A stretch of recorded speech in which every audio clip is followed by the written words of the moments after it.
A woman was flying for the first time and forgot to fasten her seatbelt. Who would have guessed that this tiny oversight would end up saving her life? Not long after takeoff, a violent jolt woke her. She scrambled to look out the window and saw a fighter jet whiz past. The flight attendant had barely finished reassuring everyone when, in the next instant, two planes collided. The passenger plane shook violently. A gaping hole ripped through the fuselage, and the aircraft split in two. She watched in horror as her husband was thrown out of the cabin, but there was no time to grieve. The plane was plummeting, and she clung desperately to whatever she could reach. Against all odds, she somehow managed to crawl back to her seat. Suppressing her fear, she quickly buckled her seatbelt and could do nothing but hope for the best. The plane finally crashed into the jungle. When she awoke from unconsciousness long after the impact, she stared at the wreckage, hardly able to believe she had survived. Trembling and gasping for air, everything around her felt unreal. Looking down, she saw that a steel plate had pierced her calf, leaving a mess of blood and tissue. Even the slightest movement sent searing pain through her, nearly causing her to faint. But she gritted her teeth, painstakingly pulling the steel plate free,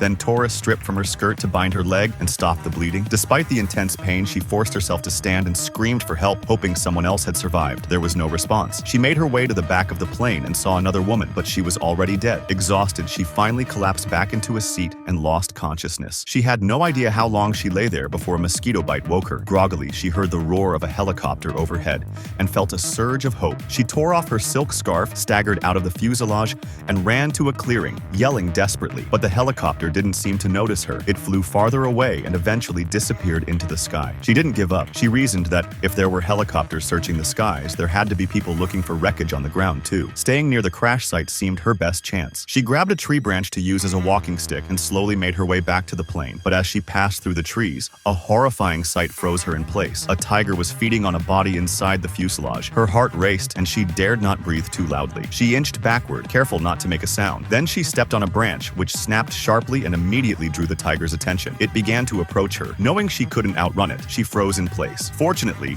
the sound of another helicopter overhead spooked the tiger, which turned and ran away. She had narrowly escaped, but the danger was far from over. Determined to stay calm, she spotted a tag hanging from a teddy bear. Suddenly, she remembered the survival skills her husband had taught her. She tore off the tag and pin, rubbed them to generate static electricity, and used the pin on a floating leaf in the water to help determine direction. She filled a bag with water from a nearby stream, grabbed a thick piece of clothing from the wreck, and removed the soles of her high heels to fashion a makeshift set of gear, preparing to trek through the forest. Every step was cautious. She dared not make a sound that might attract predators. After climbing over a mountain, she thought she finally saw flat ground. But fate played another cruel trick. She stepped into a swamp and began sinking fast.